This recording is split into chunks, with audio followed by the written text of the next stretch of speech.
सभी का अभिनंदन, सभी को प्रणाम। शुरू करते हैं आज का वीडियो। आज हम टॉपिक जो ले रहे हैं उसका जो हेडिंग है वो है why is patriotism missing in Indian youth. मतलब भारत के युवा वर्ग में आज देशभक्ति की कमी क्यों नजर आ रही है।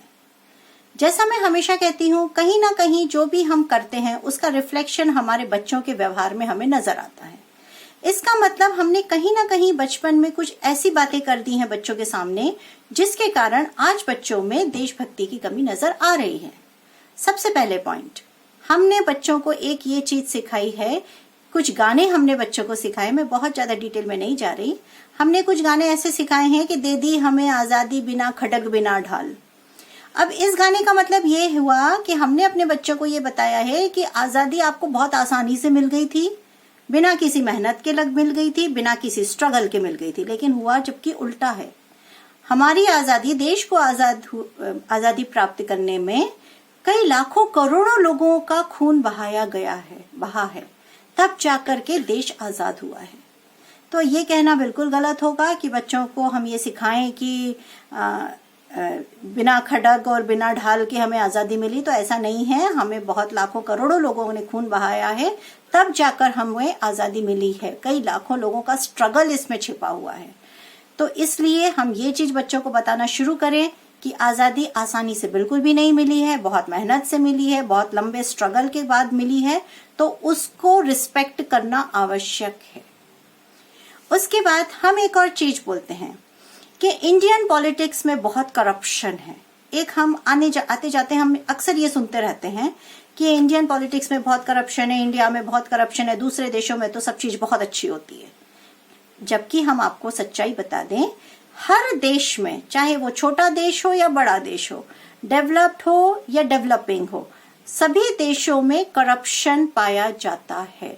सभी देशों में कुछ एडमिनिस्ट्रेटिव पॉलिसीज ऐसी होती हैं जिससे कॉमन पीपल नाराज होता है। तो हम इस चीज को हाईलाइट ना करें और इस सच्चाई को स्वीकार करें कि इंडिया में जो करप्शन या जो भी एडमिनिस्ट्रेटिव फ्लॉज नजर हमें आ रहे हैं वो इसलिए आ रहे हैं क्योंकि हम उन चीजों को हाईलाइट ज्यादा कर रहे हैं। हमारा मीडिया ले लीजिए, हमारा सोशल ऑर्गेनाइजेशंस ले लीजिए, वो लोग क्या कर रहे हैं, या जो कम्युनिस्ट मेंटालिटी के लोग हैं वो लोग क्या कर रहे हैं, जो इंडिया में जो करप्शन है या जो भी पॉलिसीज थोड़ी सी भी गड़बड़ है या कुछ गलत लग रही हैं उनके हिसाब से, तो वो क्या कर रहे हैं, उस चीज को हाईलाइट ज्यादा कर रहे हैं। एज अ रिजल्ट क्या हो रहा है, हमारे जो यंगस्टर्स हैं उनके दिमाग में ये बात बैठ रही है कि इंडिया में कुछ भी अच्छा नहीं है, हमें इंडिया में नहीं रहना है, इससे तो हम दूसरे देश में चले जाएं। लेकिन है तो उल्टा। सभी देशों में प्रॉब्लम्स हैं। आप कहीं भी जाइए, आपको अपने आप को स्ट्रांग करना पड़ेगा। बजाय आप कंट्रीज चेंज करें, इसकी बजाय आप अपने आप को स्ट्रांग करें, तभी आप थोड़ा सा अपने देश के प्रति डिवोशन डेवलप कर पाएंगे। और थोड़ी सी समझ, मैच्योरिटी की आवश्यकता है, तभी आप आपके कंट्री के तरह के प्रति रिस्पेक्ट डेवलप करेंगे। एक और चीज, हमारा एजुकेशन सिस्टम पर हम आते हैं। बीइंग एन एजुकेशनिस्ट, मुझे जो चीज समझ में आई है वो ये है कि हमारा एजुकेशन सिस्टम, चाहे वो सीबीएसई बोर्ड हो, चाहे स्टेट बोर्ड का सिलेबस हो, वो पूरी तरीके से ब्रिटिशर्स द्वारा डिजाइन किया हुआ है। फॉर एग्जाम्पल, मैं आपको एक चीज बताती हूँ। हमको ये चीज पढ़ाई गई है कि इंडिया में एक सोशल प्रैक्टिस थी, दैट वाज सती प्रथा। सती प्रथा चल रही थी जिसको राजा राम मोहन रॉय और ब्रिटिशर्स इन दोनों ने मिल करके एक सोशल रिफॉर्मर्स का रोल प्ले किया और सती प्रथा को भारत से खत्म किया। लेकिन हमें कहीं भी ये नहीं बताया गया कि सती प्रथा भारत में शुरू क्यों हुई। सती प्रथा भारत में शुरू इसलिए हुई क्योंकि हिंदू महिलाओं के संग जो मुगल शासकों के द्वारा जो ह्यूमिलिएशन हो रहा था, उससे बचने के लिए, अपने आप को सुरक्षित रखने के लिए, मुगल्स से सुरक्षित रखने के लिए हिंदू महिलाओं ने सती प्रथा को बेटर ऑप्शन समझा। तो ये एक एजुकेशन सिस्टम जो हमारे यहाँ का है वो ये भी हमें बताता है कि आज जो कंट्री में साइंस की डेवलपमेंट है, मेडिकल फील्ड में डेवलपमेंट है या टेक्नोलॉजी में डेवलपमेंट है, that is only because of Britishers या English education system, which is absolutely wrong. The reason is that हमें कभी भी ये नहीं बताया गया कि डेसिमल सिस्टम इंडिया में शुरू हुआ, जीरो इंडिया से शुरू हुआ। उसके बाद में हमारे यहाँ का योगा, एस्ट्रोनॉमी, एस्ट्रोलॉजी, सर्जरी, ये सब ऐसी चीजें हैं जो इंडिया से शुरू हुई हैं और फिर दूसरे देश की तरफ मूव करी हैं। इंडिया की मेटलर्जी, अभी भी करोड़ों साल पुराने ऐसे आयरन के पिलर्स हैं जो अभी तक उन्होंने जंग भी नहीं लगा। मतलब कुछ ना कुछ तो इंडिया की मेटलर्जी में ऐसी चीज होगी या इतनी स्ट्रांग मेटलर्जिकल नॉलेज होगी इंडियंस के पास, जो कि अभी तक वो पिलर्स सुरक्षित हैं। आप गूगल पे सर्च कर लीजिए, आपको बिल्कुल मिल जाएंगे। इंडिया में पेरेंट्स एक और चीज करते हैं। आज इंडियन पेरेंट्स सभी ये चाहते हैं कि हमारा बच्चा या तो बिजनेस ज्वाइन करे या डॉक्टर बने, इंजीनियर बने, एमबीए करे, अच्छी हायर एजुकेशन ले और उसके बाद में कहीं भी यूएस, यूके, ऑस्ट्रेलिया कहीं भी जाकर जॉब करे। हम इंडियंस ये क्यों नहीं चाहते कि हमारा बच्चा आर्म्ड फोर्सेस ज्वाइन करे? हमने बचपन से ही बच्चे को ये बता दिया है कि तुमको अच्छी पढ़ाई करनी है ताकि तुम यूएस चले जाओ जॉब करने, यूके चले जाओ जॉब करने, या ऑस्ट्रेलिया किसी भी सिंगापुर चले जाओ, कहीं भी दूसरी फॉरेन कंट्रीज में जाकर के आप आपकी जॉब करने के लिए शिफ्ट हो जाओ। तो now my point is that कि क्या आपको इंडिया में अच्छी अपॉर्चुनिटीज नहीं मिल रहे? क्या बिल्कुल मिल रहे हैं। आज अगर इंडिया में रह करके आप पूरे एनुअल, किसी का अगर आधा करोड़ या 1 करोड़ का पैकेज, उसको एनुअल पैकेज मिल रहा है, that is very good amount. उससे अच्छा अमाउंट आपको फॉरेन में भी नहीं मिलेगा।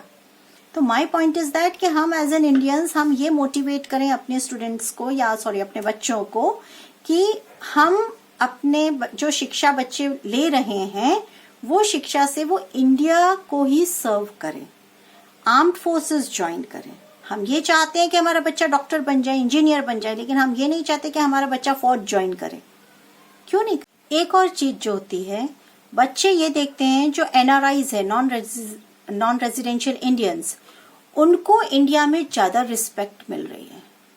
तो ऐसे कंडीशन में जब हमारे जो यंगस्टर्स हैं वो ये देखते हैं कि NRIs they are getting more respect in India, तो उनको ये लगता है कि हम भी एनआरआई बन जाते हैं, हम भी दूसरे देश में जाकर सेटल हो जाते हैं और बीच बीच में इंडिया आते रहेंगे ताकि हमें भी रिस्पेक्ट मिले। मोर ओवर पेरेंट्स और स्टूडेंट्स आजकल ज्यादातर किस में जाना चाहते हैं? माइक्रोसॉफ्ट में जाना चाहते हैं, गूगल में जॉब करना चाहते हैं, लेकिन आर्म्ड फोर्सेस में नहीं चाहते। So that is another a very big reason why patriotism is decreasing in Indian youth. एक और पॉइंट जो गौर करने की है कि एज इंडियंस हम हमेशा अपने कल्चर का मजाक उड़ाते हैं, हम हमेशा अपनी प्रैक्टिसेस, अपने ट्रेडिशंस, उनका मजाक उड़ाते हैं और हम ये मान के चलते हैं कि फॉरेन कंट्रीज के जो ट्रेडिशन या कल्चर हैं वो बिल्कुल सही हैं, बहुत अच्छे हैं, बिल्कुल लॉजिकल हैं। लेकिन अगर हम आपको डिटेल में बताएं तो जो हिंदू इंडिया सनातन कल्चर है दैट इज प्योरली साइंटिफिक। इसको मैं प्रूव भी कर सकती हूँ आने वाले वीडियोस में। नाउ द पॉइंट इज, हम खुद अपने कल्चर का मजाक उड़ा रहे हैं और उसमें रही सही कसर कौन पूरी कर दे रहा है? हमारा बॉलीवुड पूरी कर रहा है, हमारी फिल्म इंडस्ट्री, हमारी टेलीविजन इंडस्ट्री, एंटरटेनमेंट इंडस्ट्री पूरी तरीके से इस चीज को फुलफिल कर रहे हैं। कब? जब हम खुद अपने कल्चर, अपने रिलीजन, इंडियन कल्चर का मजाक उड़ाते हैं और हम खुश होते हैं, हम अप्रिशिएट करते हैं। तो माय पॉइंट इज दैट जब आप आपके कल्चर का मजाक उड़ा रहे हो, आपके कल्चर को कॉमिक वे में ले रहे हो, तो आप कैसे रिस्पेक्ट डेवलप करोगे आपके देश के प्रति? आपके अंदर पेट्रियोटिज्म आ ही नहीं सकता। जो हम करेंगे वही हमारे बच्चे करेंगे ऑब्वियसली। तो अगर हम सतर्क हो जाएं और हम कोई भी जो गलत चीज दिख रही है या प्रोजेक्ट हो रही है किसी भी एंटरटेनमेंट इंडस्ट्री में या किसी के भी द्वारा, तो हमें उसका अपोज करना चाहिए। जब हम ये करेंगे तभी हमारे बच्चे सही चीज को समझेंगे और उनको एक फीलिंग ऑफ रिस्पेक्ट डेवलप होगी towards Indian culture and India country. So now करा क्या जाए? Wherever there is a problem there is a solution. तो अगर ये प्रॉब्लम है कि इंडियन यूथ में पेट्रियोटिज्म की कमी क्यों हो रही है, तो कुछ ना कुछ तो सॉल्यूशन होगा। बिल्कुल है, क्यों नहीं है, बहुत सारे सॉल्यूशंस हैं। हम तो आपको 2-4 ही बता रहे हैं। अगर हम वहीं से शुरुआत कर दें तो ही कुछ हद तक हमारे जो यंगस्टर्स हैं उनमें पेट्रियोटिज्म डेवलप होना शुरू होगा। सबसे पहले हम हमारे मदरलैंड भारत माता की तरफ एक इमोशनल अटैचमेंट डेवलप करवाएं। इमोशनल अटैचमेंट हम कैसे डेवलप करेंगे? हम इंडिया का जो रिच हेरिटेज है, इंडियन कल्चर है जो इतना रिच है, जिसको दूसरे कंट्रीज के लोग फॉलो करते हैं और हम दूर होते जा रहे हैं, तो हम सबसे पहले तो हम वो चीज की इम्पोर्टेंस अपने बच्चों को बताएं और खुद भी फॉलो करें। हम खुद भी उस इंडियन हेरिटेज या इंडियन कल्चर को अप्रिशिएट करें। जब हम अप्रिशिएट करेंगे तो हमारे बच्चे डेफिनेटली करेंगे। Now in a family specially बच्चे सबसे ज्यादा अटैच्ड होते हैं अपनी मदर्स से या ग्रैंड पेरेंट्स से। तो या तो ग्रैंड पेरेंट्स या मदर, इनकी ये ड्यूटी बनती है कि वो बच्चों को जो रियल हीरोज हैं इंडियन कल्चर के, उनकी स्टोरीज सुनाएं। क्योंकि छोटे बच्चों को स्टोरी सुनना बहुत पसंद होता है, वो छोटे बच्चों को बहुत पसंद है अलग अलग कहानियां सुनना। तो कहानियां आप किसकी सुनाओगे? आप ऐसी कहानियां सुनाइए ना जो इंडिया का रिच कल्चर को हाईलाइट करे। ऐसी कहानियां सुनाइए जिसमें जो हीरो है वो देशभक्त हो। ऐसी चीजें सुनाइए, बजाय कोई बॉलीवुड स्टोरी लेकर के उसकी कहानी सुना देना तो कोई लॉजिकल बात नहीं है।